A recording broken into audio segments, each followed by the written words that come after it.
I have a distinct problem.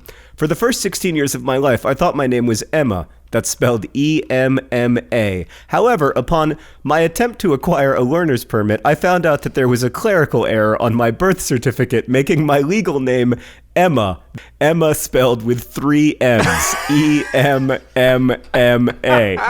To be clear, this spelling was not intended by my parents. However, they seem to find my mutant beast of a name absolutely hilarious and take every opportunity to remind me of it. Obviously, I am distraught. Oh, how is it pronounced though, John? How is Emma with 3 M's pronounced? Is it just don't Emma? Make it worse. Or is it like... Don't make it worse. Don't make it worse. I'm having a hard time figuring out if my fears are legitimate, thus I've turned to the pod. Oh, great idea. So, am I being too uptight? Should I pretend this clerical error never happened, or should I own the new spelling? Well, I'm worried that it's going to end up on your driver's license, too. No, you should not own the new spelling. Jesus Christ. Well, I don't know. Yeah, just hey, why is your name Emma with 3 M's? Oh, because 16 years ago, somebody misread a form. Okay, but John, I just want to point out that Emma signs off Emma, or possibly Emma. I believe it's pronounced Emma. No, I think it's just Emma. You have to settle more into the "ma," so it's like Emma. Yeah, that's not bad.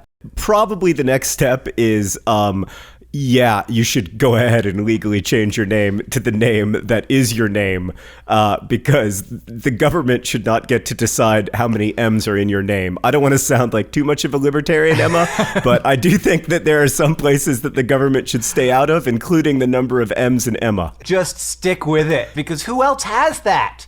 Who else has that story? Everybody from now on is going to look at your driver's license and they're going to be like, I didn't know your name had 3 M's in it. And you're going to be like, funny story. And also, I was on this podcast and they told me to keep it, so I did. Though one of the brothers was wrong and he told me to change it and I disobeyed him directly. And then I wrote a letter to Hank about how right he was and how great he is. That's terrible advice.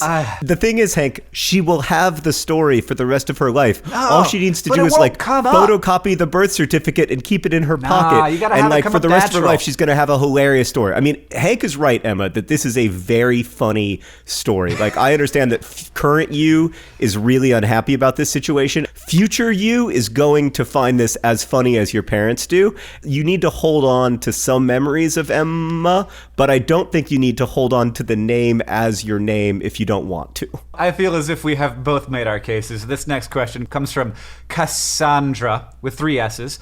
Dear Hank and John, recently me and my boyfriend...